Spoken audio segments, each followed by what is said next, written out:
Hello শিক্ষার্থী বন্ধুরা, আসসালামু আলাইকুম।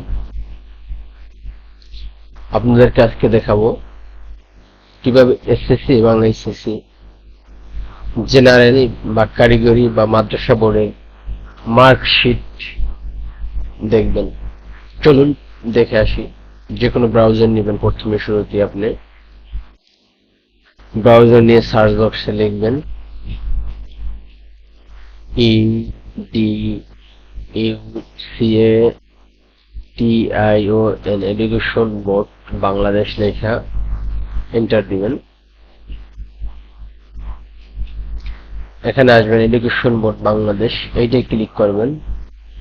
শুধুমাত্র এডুকেশন বোর্ড বাংলাদেশ এইটাই ক্লিক করবেন। এই যে এইটাই ক্লিক করবেন।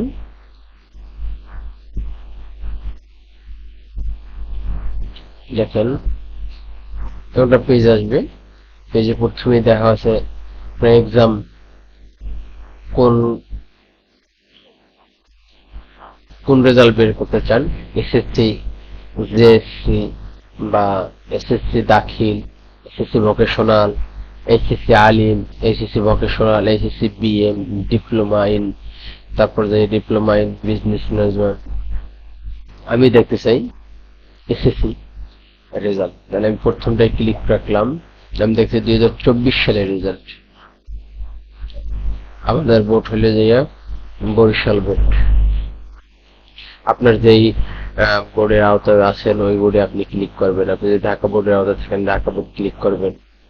কুমিল্লা বোর্ডের আওতায় কুমিল্লা, যশোর বোর্ডের আওতায় যশোর বোর্ড ক্লিক করবেন। তারপর যারা মাদ্রাসা পড়ালেখা করছেন, মাদ্রাসা মার্কশিট পাইবে, তার মাদ্রাসা বোর্ড, যারা কারিগরিতে আপনার লেখাপড়া করছেন তাদের টেকনিক্যাল এডুকেশন বোর্ড।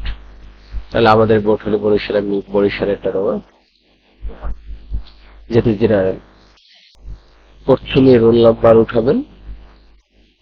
রোল নাম্বারটা আমি উঠাইলাম।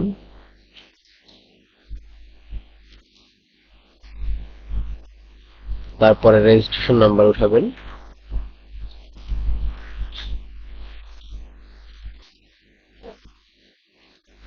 তারপরে এটা যোগ করবেন। আপনাদের যে যোগফলটা আসে ওই বসাবেন। আমার যেটা আছে আমি ওইটা বসাবো।